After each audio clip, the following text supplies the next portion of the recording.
जब वाणी में आलोचना, निंदा, चुगली और तानाकशी, काउंटिंग वे में जो बोलते हैं वो सब आने लग जाए तो आप समझना आप अपने चुंबक को खराब कर और ऐसी चीज ला रहे हैं, अशुभ को निमंत्रण दे रहे हो। जो कुछ दे रहे हो वही वापस लौट कर आएगा। और यहाँ तो कोशिश करो कि जीभ की चंचलता को तो खत्म करना ही है, अनर्गल प्रलाप से भी बचना है। फालतू बोलना, हर जगह टांग अड़ाना, बिना मांगे सलाह देना शुरू कर देना। इतने स्पेशलिस्ट मत बनो कि हर चीज़ की सलाह दे रहे हैं। डॉक्टर आप, इंजीनियर आप हो कुछ भी नहीं, सलाह दे रहे हैं। कैंसर तक का इलाज बता रहे हैं लोग बैठे हुए, क्योंकि राय साहब सब हैं।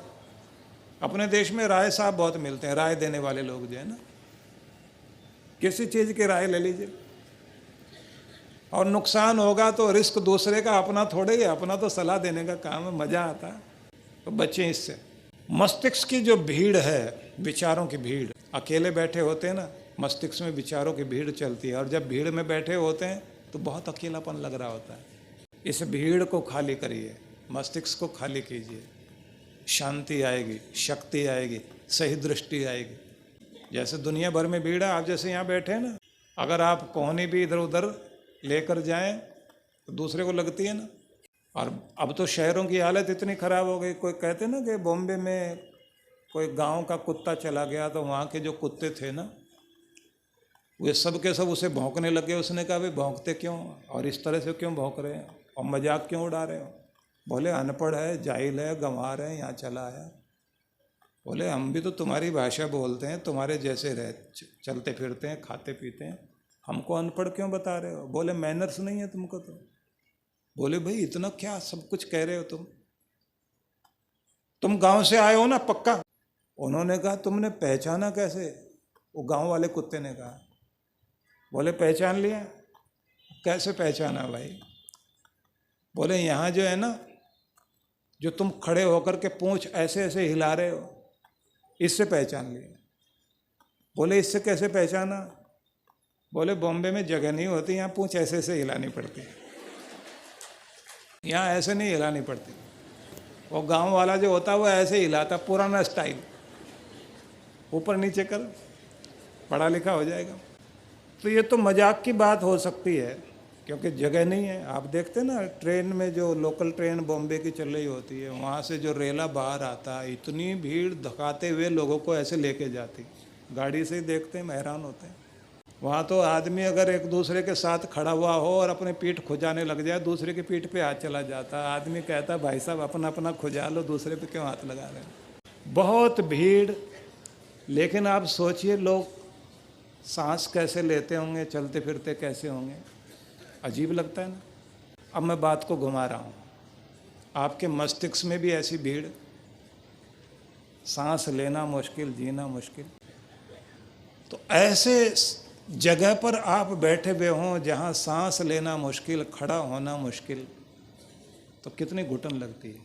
तो जिंदगी में घुटन क्यों है? क्योंकि यहाँ इतना कुछ भर रखा है आपने, और दुनिया दुनिया की बातें याद करते हो। निकालो सबको, शांत करो, भीड़ की छटनी करो, खाली हो जाए दिमाग तो आए ताजगी। और उस ताजगी से भरे हुए मस्तिष्क में फिर परमात्मा के नाम की सुगंध थोड़ी देर छिड़कना शुरू कीजिए और आप उस रूहानी दुनिया में प्रवेश कर जाएंगे। आप सोचेंगे इतनी शांति कभी नहीं मिली थी जो आज मिली। भजन में मन लगा, कीर्तन में मन लगा, अकेले बैठकर अच्छा लगा, तभी जब मस्तिष्क खाली होगा। तो अपने मस्तिष्क को खाली रखना और अपने अंदर आकर्षण शक्ति को पैदा करना। तो वाणी की शक्ति ऐसी बनाइए कि रिश्ते सुरक्षित हों, और वाणी को ऐसा कि भगवान से रिश्ता जोड़ दे, नाम जपने की आदत।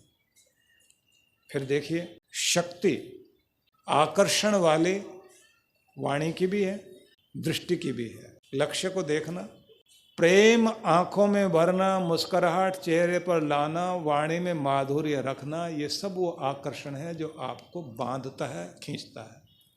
उससे भी ज़्यादा कमाल की बात, आपका वो आकर्षण जो लक्ष्मी को आपकी तरफ खींचता है, धन को आपकी तरफ खींचता है, कमाएं, कमाई को बढ़ाएं। कहते हैं ना कि कड़वा बोलने वाले की शहद की बोतलें भी नहीं बिकती और मीठा बोलने वाले की मिर्चें भी बिक जाती हैं। चेहरे पर मुस्कुराहट रख के मीठा बोले, दूसरे के भले की बात करे ही नहीं, बोले ही नहीं, महसूस भी कराए और दिल से कामना भी वो रखे, तो एक आकर्षण बनता है। वो आकर्षण आपकी तरफ शुभ को खींचता है। तो शुभ को आकर्षित करने वाले बने। बौद्धिक क्षमता भी वैसी कि शुभ को आप आकर्षित कर सकें। जब शुभ को आप आकर्षित करने लग जाते हैं तो याद रखिए अशुभ आपसे दूर होने लग जाता है। अशुभ को हटाना, शुभ को लाना है। मंगलमय स्वरूप आपका बनता जाए, अमंगल हटता जाए। कल्याण को मन में रखें, अकल्याण को हटाते चले जाएं। तो एक आकर्षक स्वरूप अपना बनाना। दूसरा, उन्नति को चुनना है, अवनति को नहीं। मेरी तरक्की किस में है? और तरक्की एक ही तरह की नहीं होगी। स्वास्थ्य की, मन की, परिवार की, बुद्धि की, आत्मा की और समाज की, सबकी उन्नति की कामना। कैसे? मेरे परिवार की उन्नति किस में? प्रेम में, एकता में, सौहार्द में, सामंजस्य में। सामंजस्य मतलब एडजस्टमेंट, तालमेल और एक दूसरे को समझना। लक्ष्मी वहीं कृपा करने लग जाती है जब घर के लोग एक होकर, एकजुट होकर चलते हैं। मेल मिलाप घर में होता है। जिस घर में कलह कलेश बहुत हो, एक दूसरे को बुरा भला कहा जाता हो, पति गुस्सा करे और पत्नी आंसू बहाए और बच्चे अनादर करें और बड़ों के आशीर्वाद न मिले, हाथ से दे नहीं आदमी और घर को अव्यवस्थित रखे, चीजें इधर उधर बिखरी पड़ी हुई हों, तो समझ लेना घर में बरकत नहीं आ सकती। तो आपको अभी से विकास की यात्रा पर जाने के लिए, उन्नति की यात्रा पर जाने के लिए अपने परिवार में सामंजस्य बैठाना है। आप कहेंगे मैं ठीक करता हूं, सब गड़बड़ कर देते हैं, हम क्या करें? एक आदमी कोशिश जारी करेगा, धीरे धीरे धीरे धीरे वातावरण बनेगा। पूरे खेत में, बंजर भूमि में कोशिश करके एक कुआं खोद लिया गया और पानी निकल आया। सिंचाई करते करते, जुताई करते करते जमीन में गुणवत्ता पैदा हो जाएगी। एक कुआं मीठे पानी का पूरी जमीन को हरा भरा कर देगा, फसलें लहलाने लग जाएगी। एक अच्छे विचार वाला, अच्छी भावना वाला, अच्छे प्रयास वाला व्यक्ति एक खानदान में भी आ जाए, उसके कारण पूरे खानदान में गुण पैदा हो जाए, अच्छा ही जाग जाए। कोई कोशिश तो करे, कोई तो प्रयास करे। आप अपना प्रयास जारी कीजिए, आप देखेंगे परिवर्तन आएगा।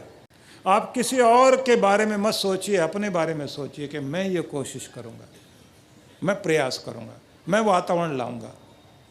तो एक भी कोशिश करेगा, बात बनेगी। तो जैसे मैंने कहा, कुछ खोना कुछ पाना। फिर आपसे कहा चुंबकीय शक्ति को बनाना। आपसे कहा कि आप वातावरण को सोखने वाले व्यक्ति हैं। जो कुछ आपके आसपास होता है उसे अपनी तरफ खींचने लग जाते हैं। तो आप जो वातावरण अपनाने लग जाते हैं वैसा कुछ होने लग जाता है। आप देखते हैं ना कि बहुत सारे ऑफिसर हों, राजनेता हों, तो कुछ लोग सावधान होते हैं, अपने बच्चों को उस वातावरण में जाने नहीं देते, खुशामदी लोगों के साथ बैठने नहीं देते। वो जानते हैं कि ये लोग मेरे बच्चे को बिल्कुल बिगाड़ देंगे और मेरी दौलत मेरे बच्चे हैं। और कुछ लोग अपने में ही लगे रहते हैं और उनके बच्चे उन लोगों के साथ में बैठना उठना, वैसा व्यवहार जो वो लोग करते हैं उससे वो खुश होते हैं और बाद में जाके इतने बिगड़ जाते हैं। कुछ साल पहले कुछ अधिकारी लोग आते थे, आके शिकायत करते थे, मेरा बेटा, एक ही एक बेटा इतना बिगड़ गया, ऐसी चीज़ें सीख ली हैं, हम बहुत दुखी हैं। उनकी पत्नी बैठी हुई रो रही है और बोल रही है इनकी वजह से हुआ जी ये सब। और वो जो है घूर के देख रहा है उसकी तरफ। हम भी चुपचाप बैठे हुए हैं, समझ रहे हैं भाई वो बेचारी गरीब जो बोल रही वो गलत नहीं बोल रही। आपने लापरवाही की, परिणाम देख लीजिए। जो वातावरण मिल जाएगा वो बिगाड़ देगा। सावधान होना है, बच्चे को भी संभालना, खुद को भी रोज संभालो। देखिए, धुलाई करते हो तन की, धुलाई करते हो वस्त्रों की, धुलाई करते हो घर की, मन की कौन करेगा? इस मस्तिष्क में क्या रखना चाहिए क्या नहीं, ये भी तो सोचिए। जो गलत है उसे निकाल कर फेंको और जो शुभ है उसे रखना शुरू करो, और फिर चमत्कार देखो ना, आपकी जिंदगी अपने आप निखर जाएगी। दूसरों से सर्टिफिकेट लेने की जरूरत नहीं, खुद को खुद सर्टिफिकेट दो। अगर गलत है तो हटाओ, शुभ है तो संभालो। शक्ति, समृद्धि, सब सत्ता, ये सब शुभ के साथ होनी चाहिए, अशुभ के साथ नहीं। नहीं तो और बड़ा विकार आ जाता है। भगवान आपको शक्ति दे, सामर्थ्य दे, लेकिन शुभ भी होना चाहिए। शक्ति शिव के साथ बैठती हैं। शक्ति को शिव के साथ कहा गया कि शक्ति पार्वती माता है और शुभ है शिव भगवान। जब शुभ को आप चुन लेते हैं तो शिव को चुन लेते हैं, भगवान को चुन रहे हैं। शुभ चीजों को चुनते हैं तो भगवान को चुन रहे हैं। भगवान को चुन रहे हैं तो अपनी शक्तियां शुभ के साथ जोड़िए। शक्ति जब शिव के साथ रहती है तभी दुनिया में कल्याण होता है, नहीं तो कल्याण नहीं होता, अनर्थ होता है। गलत आदमी के हाथ में ताकत दी, पावर दी, काम खराब। गलत आदमी के हाथ में आया हुआ पैसा काम खराब करेगा, न जाने क्या कर बैठे। विषय से इधर उधर ना हो जाए, इसलिए फिर आपको मैं लेकर जाता हूं। नींव अपनी बनाने की चेष्टा कीजिए। उससे पहले फिर वही दोहरा लीजिए, अपनी बात को आगे बढ़ाने से पहले मैंने कहा कुछ खोना और कुछ पाना। तो आज से कोशिश कीजिए कि खोना है निराशा को, खोना है भय को, खोना है क्रोध को, और खोना है अपने अंदर का जो डर, परनिंदा, चुगली, आलोचना, छींटाकशी करने की आदत, उस सब को खो दीजिए। पाना है स्वास्थ्य, ऐश्वर्य, हिम्मत, साहस, उत्सव, मुस्कुराहट, आनंदित होना और प्रेम से भरा स्वभाव। तो जो पाना चाहते हैं उसकी चेष्टा करो, जो कूड़ा है उससे हटा दो और नींव बनाइए।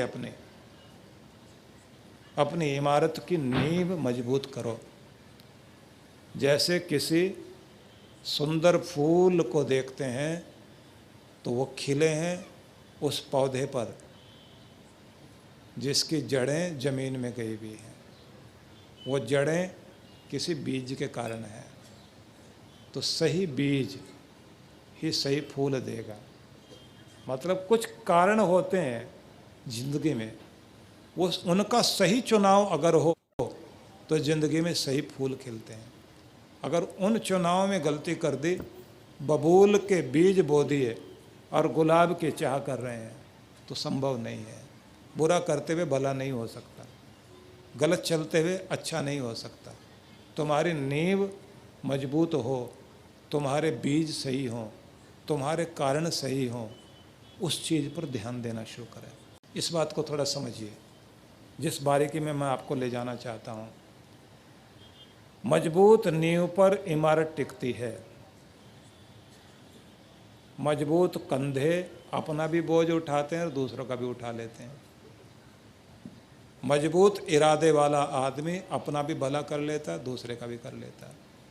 प्रबल विचारों वाला आदमी दूसरों के भी विचारों को बदलकर उन्हें भी सही राह पर ले आता है। ये सब बीज हैं, ये नींव है। इसे सबल बनाइए। दुर्बलता अंदर ही होती है आदमी के, और सबलता भी अंदर है। अपनी आत्मा को इतना सशक्त बनाओ। ये बात हम सुनते हैं, लेकिन ये होता कैसे, ये थोड़ा समझ लीजिए। एक छोटा साहस का काम करो आप, तो आपकी हिम्मत बढ़ने लग जाएगी। फिर दूसरा साहस का काम करो, फिर और हिम्मत बढ़ेगी। हिम्मत को हिम्मत बढ़ाती जाती है। फिर और बड़ा काम कर लीजिए, अपने डरों को जीतते जाइए। डर की आंखों में झांकना सीखें, डर के ऊपर पांव रखना सीखें, तो आप देखना हिम्मत बढ़ती जाएगी। और फिर आप ये हैरान होंगे, कहाँ मैं इतना डरा करता था और अब ऐसी हालत है कि जो डराने वाले हैं वो मुझसे डरते हैं, मेरी हिम्मत बढ़ती चली जा रही है। तो ताकत आपके अंदर है, अपने उस ताकत को बढ़ाइए और फिर आप देखिए डराने वाली चीज़ सामने है ही नहीं। और अगर वह ताकत नहीं तो हर जगह डरोगे। एक बार आदमी किसी चीज़ के होने से चोट खा जाए, उसके बाद उसकी हिम्मत नहीं पड़ती कभी भी। एक अभिनेता हैं, हम लोग यात्रा में, हवाई यात्रा में आ रहे थे, तो कुछ साल पहले की बात है। तो बहुत प्रसिद्ध अभिनेता है, तो वो साथ बैठे हुए थे। ऐसे कुछ बातें चल रही थी, तो उन्होंने एक उदाहरण दिया, मैं उनका नाम नहीं ले रहा इस समय। उन्होंने कहा कि मैंने घुड़सवारी करनी थी किसी फिल्म में, मेरा कोच आया और उसने मुझे सिखाना शुरू किया, और दुर्भाग्य से पहले ही दिन घोड़े से गिरकर चोट लग गई। और चोट लगी तो खून भी बहने लगा और मैं लंगड़ाने लग गया, उठना मुश्किल हो गया। सब लोग आए, पट्टी वट्टी की। उसके बाद मैंने कहा, एक टैबलेट ले ली कि अब मैं ठीक हूँ। और सब ने कहा कि बस आज का काम बंद, आज काम करने की ज़रूरत नहीं। कि मेरा कोच मेरे पास आया, उसने कहा कि आज ही आपको काम करना चाहिए, नहीं तो डर बैठ जाएगा दिमाग में, आप कर पाओगे। कि बस मेरी हिम्मत जागी और मैं उछलकर घोड़े पर बैठ गया। अब कैमरे वैमरे सामने लगे हुए हैं और वो लोग कह रहे हैं कि आपके लिए मुश्किल ना हो जाए। कहता है कि मैं जैसे उछलकर बैठ गया तो अपने दर्द को भूल गया, और उसके बाद उस दिन पूरी प्रैक्टिस मैंने की, अपने शॉट दिए। कहता उसके बाद आज तक जितना आनंद मैं घुड़सवारी में लेता हूँ उतना किसी चीज़ में नहीं लेता, और अगर उस दिन डर के बैठ जाता तो जिंदगी भर घोड़े की तरफ जा ही नहीं सकता था।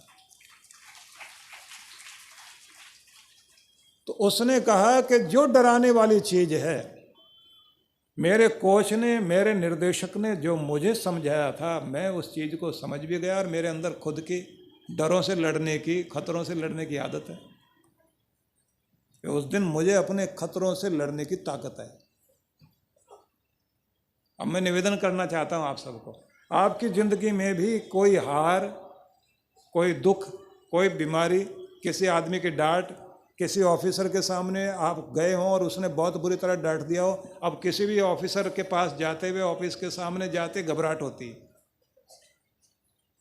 वो डर बैठ गया आपके अंदर। उस डर को एक बार निकालना सीख जाइए, और आप फिर देखिए कि लोग डरेंगे आपसे, दबेंगे आपसे, आपको डरने की जरूरत नहीं पड़ेगी। कोई डर आपको डरा ही नहीं सकता। हिम्मत करके सामना करना सीखिए। और हर आदमी के डर होते हैं अपने अपने, उन डरों को जीतना शुरू करो। और डर की बेटी है चिंता। जब भी डर आएगा अंदर, चिंता जरूर आएगी, और जब चिंता आएगी तो निराशा भी आएगी, डिप्रेस होगा आदमी, और जब डिप्रेस होगा तो हिम्मत साथ छोड़ जाती है। भाई मेरे बस का नहीं, मैं नहीं कर पाऊंगा, मैं नहीं कर पाऊंगा। जब हिम्मत जगाई जाती तो हिम्मत से हिम्मत बढ़ती है, पवित्रता से पवित्रता, शक्ति से शक्ति, ज्ञान से ज्ञान, समझ से समझ विकसित होती जाती है। तो अपने डरों को जीतें और अपनी ताकतों को बढ़ाना शुरू करें। इसी से कल्याण हो।